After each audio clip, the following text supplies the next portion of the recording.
Compañeras, compañeros, camaradas, todas, todos, bienvenidas una vez más acá, como pez en el agua en la 4TV. Ya saben, una casa abierta al pueblo. Hoy nos acompaña un camarada muy especial, un camarada ya de antaño. Lo conocen en los círculos de la ultraderecha como el señor López. Héctor López. Él es dibujante, caricaturista, él es artista, multifacético, polifacético, transfacético, porque también es músico. ¿Verdad? Héctor López, bienvenido. Efectivamente. Molay, muchas gracias, querido muchachón. Me da mucho gusto verte nuevamente después de un rato de no vernos. Como 20 años o más. Sí, yo creo que más de 20 años. Y bueno, he tenido la oportunidad de ver anteriores entrevistas que has hecho aquí y has tenido gente muy interesante, muy conocedora, muy popular, muy famosa. Entonces, para mí, la verdad, es un privilegio estar aquí. Muchas gracias. No, el privilegio es para mí, porque aquí está todo el equipo de la 4TV y nos dan chance de entrevistar a personalidades de nuestro pueblo. El chiste es que vienen compañeras, compañeros que forman parte de nuestro pueblo y forman parte de la gran diversidad que somos. Por eso nadie es más importante que otra persona. Tú eres aquí tan importante como el que más. Pero platícanos, Héctor López, tú dibujas cómic desde que naciste casi. Sí, es correcto, es correcto. Antes de saber escribir, antes de aprenderme el alfabeto y eso, yo ya agarraba lápices, crayolas y rayoneaba. Me metía abajo de la mesa y rayoneaba la parte de abajo de la mesa de mi casa. Tal vez rayé las paredes, la cabecera de mi cama, no sé, no recuerdo. Pero tengo todavía hasta la fecha buenos recuerdos físicos. Tengo montones de cuadernos de cosas que yo dibujaba desde antes de saber hablar o de saber escribir. Fíjate, no. Entonces siempre me gustó dibujar. También siempre me gustó mucho la música. La música me enganchó también desde muy chavito. Entonces iban como muy de la mano esas dos expresiones artísticas, la música y el dibujo. Pero en particular el cómic, porque sabemos que dibujos y pinturas pues hay en muchos lugares. El arte como tal de pintar al óleo o el simple hecho de hacer un personaje para una caja de cereal. O sea, vemos arte visual en un montón de lugares.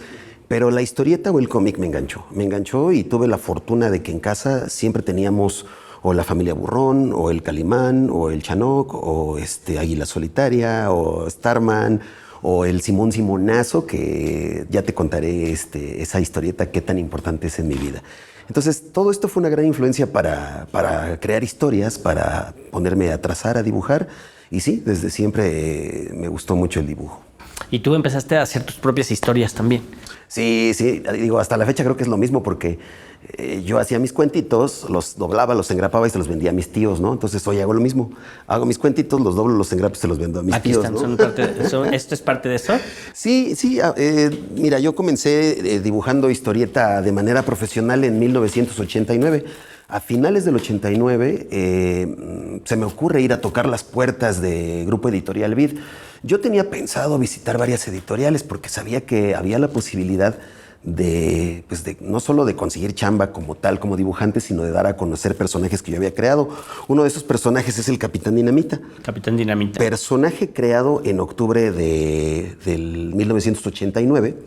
Y entonces en esos meses yo voy a hacerme mi tour de editoriales para ver en dónde lo puedo publicar. ¿Cuántos años tienes en ese momento? En ese momento tenía 15 años. 15 años. A los 15 años tú ya tenías tu personaje. ¿El Capitán Dinamita? Ya, antes. Antes. Sí, porque haz de cuenta que... Había estado trabajando. Sucede algo muy curioso. Yo empecé haciendo como mi diario en cómic. Entonces empecé así como que las aventuras de Héctor.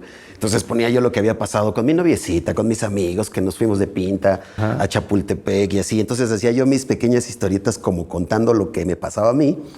Y luego dije, ¿qué pasaría si aparte de todas las cosas en las que ando, que la escuela, que esto, yo todavía fuera superhéroe y abajo de la ropa trajera un traje de superhéroe? Como ese que traes. Ajá, ándale. Y si algo estuviera sucediendo, yo tuviera que salir a defender a la gente y a poner mi vida en riesgo. De ahí surge la idea del Capitán Dinamita. El Capitán Dinamita es un chavo, que en ese entonces era yo chavo, es un chavo que dibuja cómics, pero su cómic no se vende, no funciona, y para promocionarlo se pone un disfraz como botarga para salir a vender su historieta con el traje puesto. Nadie lo quiere, nadie lo vende, lo abuchean, pero nadie lo compra. Y entonces resulta que están asaltando a un viejito en un callejón y se le bota la canica porque trae puesto el traje y va y lo defiende. Y entonces de ahí se le ocurre que puede realmente convertirse en un héroe del pueblo, un verdadero héroe. sin entrenamiento, sin superpoderes, sin artes marciales, nada más que puras buenas intenciones, y ese es el Capitán Dinamita. Un personaje que hoy en día puedes encontrarte muchos superhéroes sin superpoderes, del estilo de él, pero esto se inventó en el 89. Lo que sucede aquí es que yo se lo llevo te digo, quiero aventarme un tour de editoriales. La primera editorial que visito es Editorial Vid, y cuando llego con Paco Jiménez, el editor, y ve mis dibujos, me dice, pues está bien, pero es complicado un personaje porque hay que registrarlo y necesitamos tus facetas. O sea, me pidió como un montón de requisitos. Y me dice, pero dibujas bien, ¿no te gustaría hacer algo de la editorial? Vente unos días para que veas cómo se trabaja. Y me dieron chamba dibujando los cómics de Tom y Jerry. ¿Tú dibujabas Tom y Jerry? Yo fui el dibujante oficial de Tom y Jerry de 1989. Bueno, en el 90 yo creo que ya fue cuando se publica el primero que hice. Del 90 como al 94, 95, en esos años yo estuve haciendo Tom y Jerry. Entonces me pasó como a los músicos, llegaste con tus rolas originales, te dijeron que hicieras covers y te pusiste a chambear en eso. Entonces me aventé un buen rato haciendo... De huesero. De huesero, exacto. Pero muy divertido. Me fui a la Comic Con de San Diego, tomé un curso de animación en los Estudios Universal en Los Ángeles.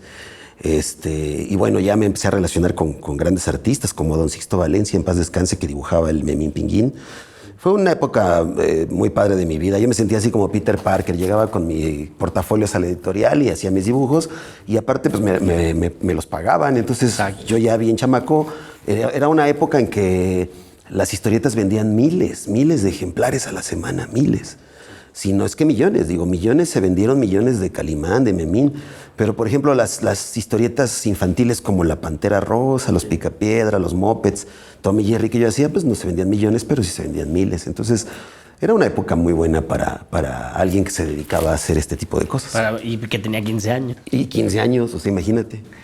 Oye, ¿y esto cómo influyó en tu formación profesional? O sea, digamos que ya dibujar a nivel profesional, estando en una etapa tan joven de la vida, pues tiene un impacto, ¿no? Claro. De hecho, sucede algo muy curioso porque yo fui CCHero, yo estuve en el CCH Naucalpan. Entonces, cuando yo estaba en el CCH en mi primer semestre, me hice de un muy buen amigo. Desde el primer día nos hicimos amigos y a él le gustaban mucho mis dibujos y me decía, no, es que tú ya deberías de dedicarte al cómic.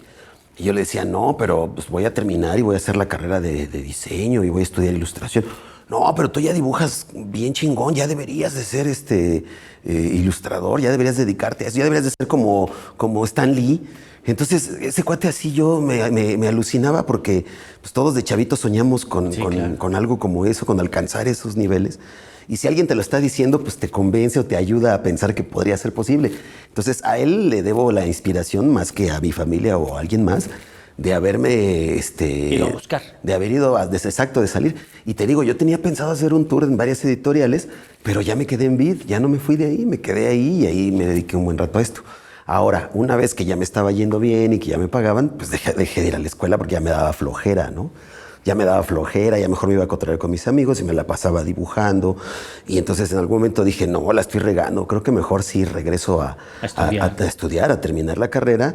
Y así lo hice. Entonces hice mi carrera a la par que ya estaba yo trabajando. Después de Editorial Vid, pego el brinco a Editorial Posada, donde estuve haciendo caricatura política para la revista del Chahuiztle.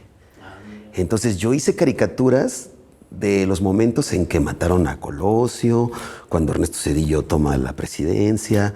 O sea que sí hubo momentos muy clave del acontecer. Recuerdo cuando asesinaron a Paco Stanley. En esas épocas todavía estaba yo haciendo caricatura de ese tipo de acontecimientos, ¿no? ¿Y tú esa caricatura política la firmabas como Héctor? Sí. Sí, mi firma no está aquí en ninguna de estas portadas porque tengo la buena fortuna de que las portadas de mis cómics me las han hecho otros grandes artistas. Me la hizo Gorka Olachea, esta me la hizo Ricardo Camacho. Entonces, en la portada no está, pero sí por aquí hay en alguna ilustración está alguna firma mía para que la puedan checar. Sí, ves? Oye, y lo del Simón Simonazo, ¿qué rol juega ese texto, esa historia? El Simón Simonazo es una gran historieta que fue una inspiración. Yo siempre fui fan de esa historieta, de su ilustrador, de su dibujante, Jesús Morales, alias Moraliux. Tuve la buena fortuna de conocerlo hace varios años y convivir con él en alguna expo, en un festo, me parece que fue alguna expo de historieta. Muy agradable, y sí le dije que era yo su fan, como todos los que vamos y le decimos que somos su fan. Y entonces, en una de esas veces que nos encontramos, yo le platicaba que había trabajado en Vid y que también ilustraba, y me empezó a pedir que coloreara sus dibujos. Y yo así fascinadísimo, ¿no? No, mírate, aviéntate esto para hacer playeras, para hacer gorras, y le pones color y te pago tanto. No, no me pagues, maestro, yo gratis trabajo contigo porque para mí es un honor, ¿no?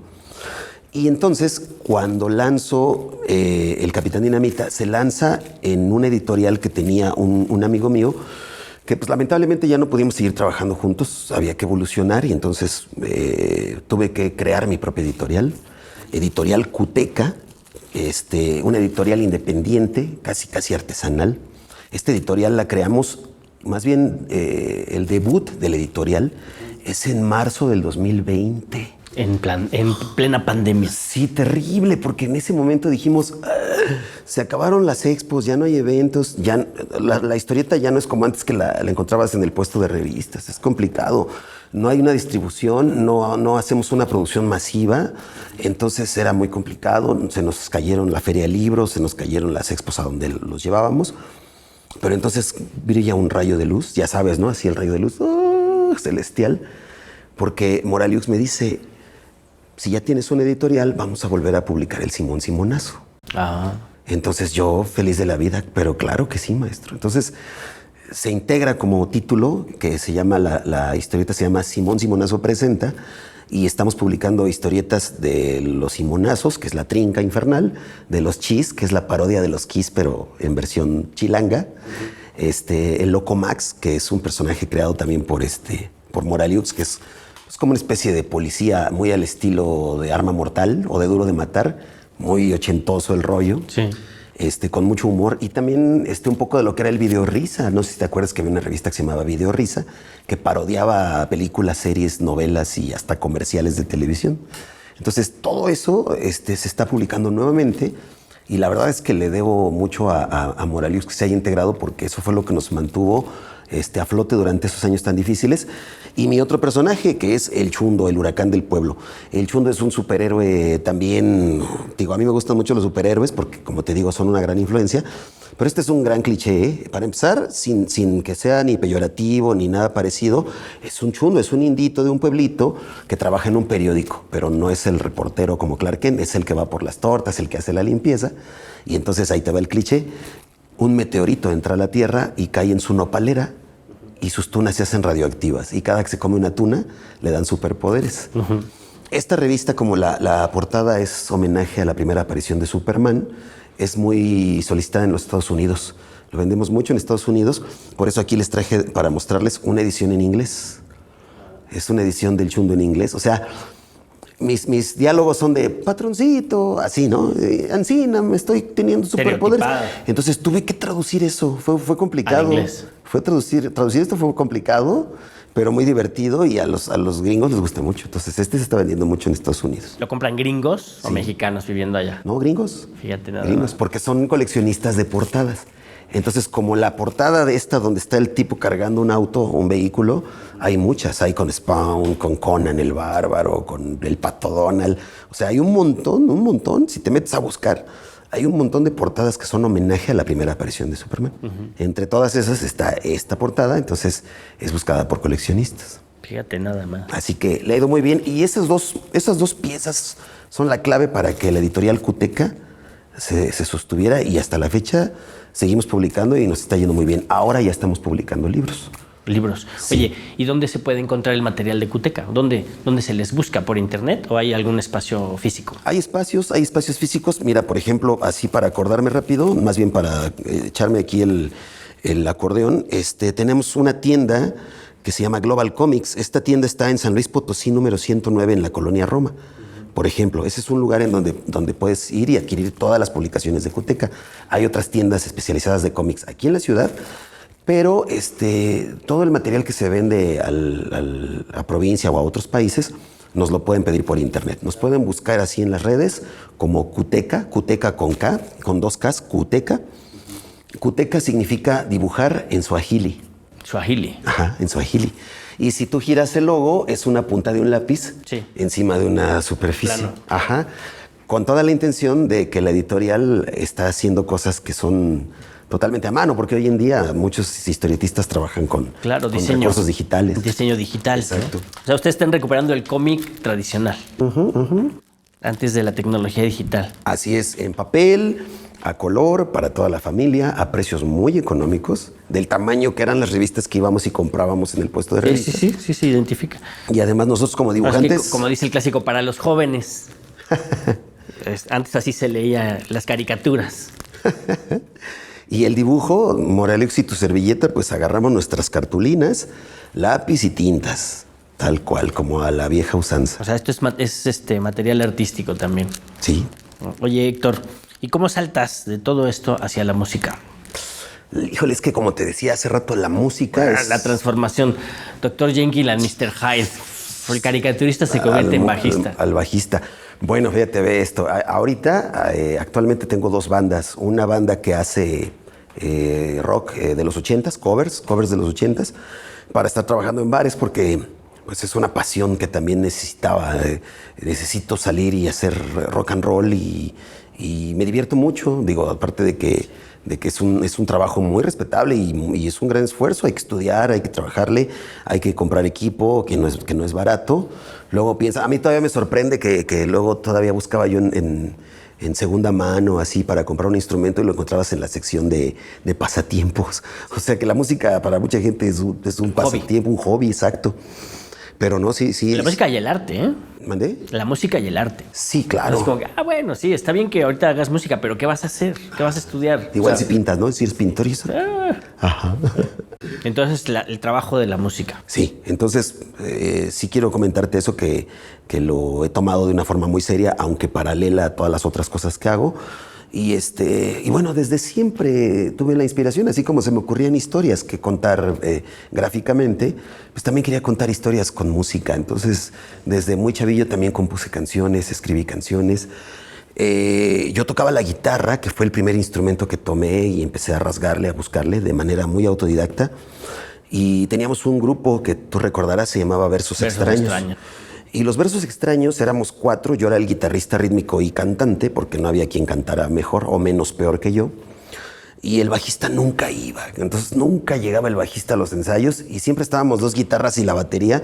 Y ahí estaba el bajito ahí paradito con un amplificador gorila, creo que ya ni los hacen, y un bajo sonatone, de esos bajos así todo cuadrado que parece que lo cortaron con hacha, y color vino con la mica como queso de puerco, así, esos bajos feo visualmente, pero estaba ahí solito, ¿no? Entonces, un día les dije, ¿saben qué? Yo voy a agarrar el bajo porque se oye bien hueco, ¿no? Le hace falta y pues lo punteo, pues, este cuate nunca viene. Sí, lo agarré y me gustó y entonces empecé ya a darle al bajo, empecé a estudiarle más, a practicarle. Todavía se podía uno conseguir clínicas de bajo así en videocassette. Tenía yo unas clínicas y ahí estaba yo viendo cosas de cómo tocaban ciertos bajistas. Y así fue como lo fui agarrando. Ahorita ya debo de tener como 28 años de bajista, más o menos. Ahorita he tenido ya la fortuna de tocar con grandes amigos y músicos como Heavy Nopal o como el grupo Follaje. He ido de bajista a tocar con ellos. Qué chido. Pero tengo mis proyectos, que son esta banda que te digo de covers. De los 80s. Y tengo una banda de música original y de covers raros que nunca me imaginé que iba a funcionar ese otro proyecto. Ese proyecto de verdad que de haber sabido que iba a funcionar le pongo otro nombre al grupo. ¿Cómo se llama? Se llama Grupo Venudo. Menudo. Venudo. No son los que bailan. Venudo. No, pero sí tocamos estas canciones. Sí, sí. Sí, tocamos. Y le dan versión. ¿Tienen otra versión venudo? Versión venuda, así más hard, ¿no? Sí, no, pues mira, te cuento rápido. Yo estaba trabajando en un café todos los fines de semana con el grupo de covers que se llama Indiana y los Marcapasos. Una banda que empezó primero para presentar un proyecto de tributo a los hombres G. Y de ahí nos agarramos con todo el rock en tu idioma, que digo, muchas bandas tocan cosas de Soda Stereo y de Enanitos Verdes, que es lo común. Es muy atractivo. Es lo de bar. Pero yo quería tocar esas cosas que no toca cualquier banda, que son rolas de otros grupos, ¿no? Como Danza Invisible, Radio Futura, Alaska y Dinarama. Y me gustó mucho la música de los 80s, entonces hemos enfocado ese grupo en tocar las canciones que nos gustaron, con las que crecimos, con las que aprendimos a tocar y nos va bien. Pero entonces estamos en un café todos los fines de semana y entonces iba a ser el cumpleaños de un amigo que siempre todos los cuates van y se pasan sus cumpleaños ahí con nosotros porque se hacen unas fiestas muy buenas. Y entonces un cuate que es baterista me dijo, oye, vamos a sacar unas rolitas para cantárselas al cumpleañero, que no sé qué. Órale, va. Pero entonces ninguno de nuestros amigos guitarristas las quería sacar por pura flojera, ¿no? Oye, sácate esta rola de los Héroes del Silencio, no me acuerdo. Y nadie quería. Y estaba de entusiasta otro cuate que es bajista. Entonces éramos dos bajistas y el bataco, ¿no? Pues nadie quiere. Otra vez. Ajá. Y me dice, pues sácalas tú en la guitarra. Y yo, puta, tengo 25 años sin tocar la guitarra. O sea, sí puedo tocarla de charrito, pero que yo haga riffs y solos, pues a ver, déjala agarro. Y le busqué, saqué las canciones. Y eres guitarrista en Venudo. Exacto. Ándale. Sí. Entonces, fue un momento que se dio así, circunstancialmente. Lo disfruté mucho, me gustó. Y el día que nos íbamos a presentar, que ya era el cumpleaños de este compa, no teníamos nombre. Y fue el bajista el que dijo, el grupo Venudo, jajaja. Nos botamos de la risa porque dijimos, va, pues es que pudo haber sido cualquier nombre en ese momento, ¿no? Los Cuadernos, o Ninguna Hoja Suelta, o no sé, ¿no? Hoja Blanca. Ajá. Le pudimos poner cualquier nombre, ¿no? Los Zapatos Eléctricos, como en Los Años Maravillosos. Y entonces salimos al escenario y el grupo Venudo, pues desde el nombre ya fue así. Llamó la atención, tocamos las canciones, les gustaron, nos gustó a nosotros, y luego ya iban y preguntaban, ¿cuándo va a volver a venir el grupo Venudo? Y de ahí ya se empezó a hacer más ruido y ya nos empezó a conocer más gente. Ya hemos alternado con algunas bandas en escenarios buenos y pues ya va para 7 años el grupo Venudo. Tienen sus rolas. Sí, exacto. Ahí no quise hacer lo mismo que estaba haciendo con Indiana, entonces hicimos versiones en blues, en funk, en medio bossa nova, y pues algo de rock and roll tradicional, el clásico rock que suena como rockabilly. Ajá, exacto.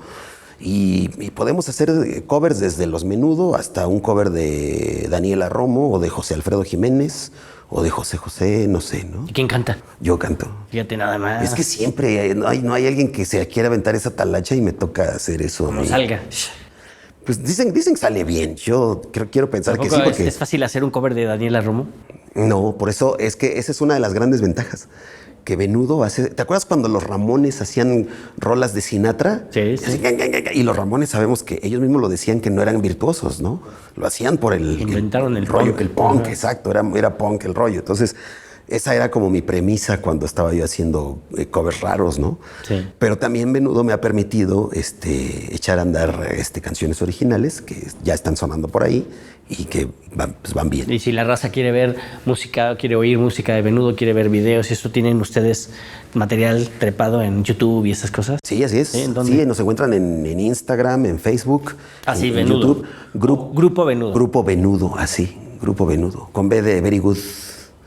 ¿Cómo ves? Ese es el otro. Bueno. Y te digo, la verdad es que de haber sabido que iba a funcionar no le pongo ese nombre, pero fue lo que se nos ocurrió en ese momento. Eso suena original. Y así fue. Para ir cerrando, Héctor, también la editorial está haciendo libros y nos trajiste unos libros para mostrárselos a la gente. Sí, claro que sí. Mira, estos libros no son de la editorial porque son de momentos anteriores. Ah, muy bien, muy bien. Resulta que también, aparte de todas estas cosas, me surge por ahí la inquietud de investigar fenómenos paranormales. Ándale. Cuando yo empiezo a buscar fantasmas, como coloquialmente se lo decimos o me lo dicen, pues fue porque yo no creía en los fantasmas. Yo decía, ay, la gente que ve fantasmas está loca, ¿no? O sea, eso no es cierto. Y luego de chavito sale la película de los cazafantasmas y yo decía, y todavía con rayos que los atrapen y todo. Entonces de ahí me surge la inquietud y entonces me doy a la tarea de empezar a ir de curioso a lugares, primero aquí en la capital, a buscar fantasmas y resulta que empecé a encontrar cosas. No, nunca como en el cine, nunca como en las películas, así de sorprendente, de extraordinario, no sé, de escalofriante o no sé cómo llamarlo, pero sí hay fenómenos sobrenaturales, sí hay energía, sí hay cosas que nos rodean. Y qué mejor que los testimonios de la gente que vive estas experiencias. Entonces, a partir del año 2000, el 22 de septiembre del año 2000, fundamos el Centro de Estudio de lo Paranormal. También lo pueden encontrar así en las redes sociales, Centro de Estudio de lo Paranormal. Y en este centro empezamos a realizar investigaciones de forma totalmente gratuita, sin cobrar ni un peso. La gente nos llamaba y nos decía, es que en mi casa se aparece esto, es que en mi casa se mueven las cosas. Y empezamos a ir a las casas a hacer investigaciones. De todos los casos que vimos, a lo mejor el 94% no eran situaciones sobrenaturales. Pero ¿cómo determinas que un fenómeno es sobrenatural o no es sobrenatural? Pues porque para empezar empiezas a comprobar que no sean causas físicas las que lo provocan. Ajá. Por ejemplo, Descartas explicaciones. te cuento rápido, un caso, por ejemplo, ¿no? Una señora nos decía que el cajón de su alacena se abría y los cuchillos salían volando para apuñalarla. Entonces, cuando revisamos, después de, todo esto lleva un proceso de días, ¿eh? Después de revisar todo, descubrimos que cuando ella se ponía a hornear y se calentaba el horno, la lámina de la alacena se hacía cóncava y cuando se enfriaba regresaba a su forma original y le pegaba al cajón y el cajón se abría y se salían los cuchillos. Nunca se salían a apuñalarla a ella, claro. Simplemente se salían, pero ella ya se visualizaba que el cajón se abría violentamente y los cubiertos se escapaban, ¿no? Entonces así lo determinábamos. Ahora, y ustedes cazaron ese fantasma. Pues más bien, sí le podemos llamar así porque descubrimos el origen. Exacto, das la explicación física, material, y ya no hay fantasma. Exactamente. Y eso es muy aburrido, Héctor. Pues fíjate que mucha gente, en algunas ocasiones le decíamos, aquí en su casa no hay fantasma, señora. Sus escaleras truenan porque se mojan y rechinan, o porque está chueco el piso.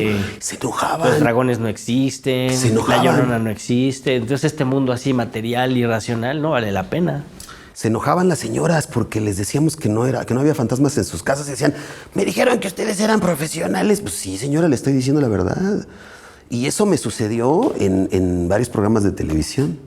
Porque fui a varios programas de televisión y me invitaron a canales de televisión abierta, de cable, y yo contaba investigaciones y experiencias y me decían, pero cuéntenos cuándo. No, es que eso no pasa así, o sea, es de esta manera.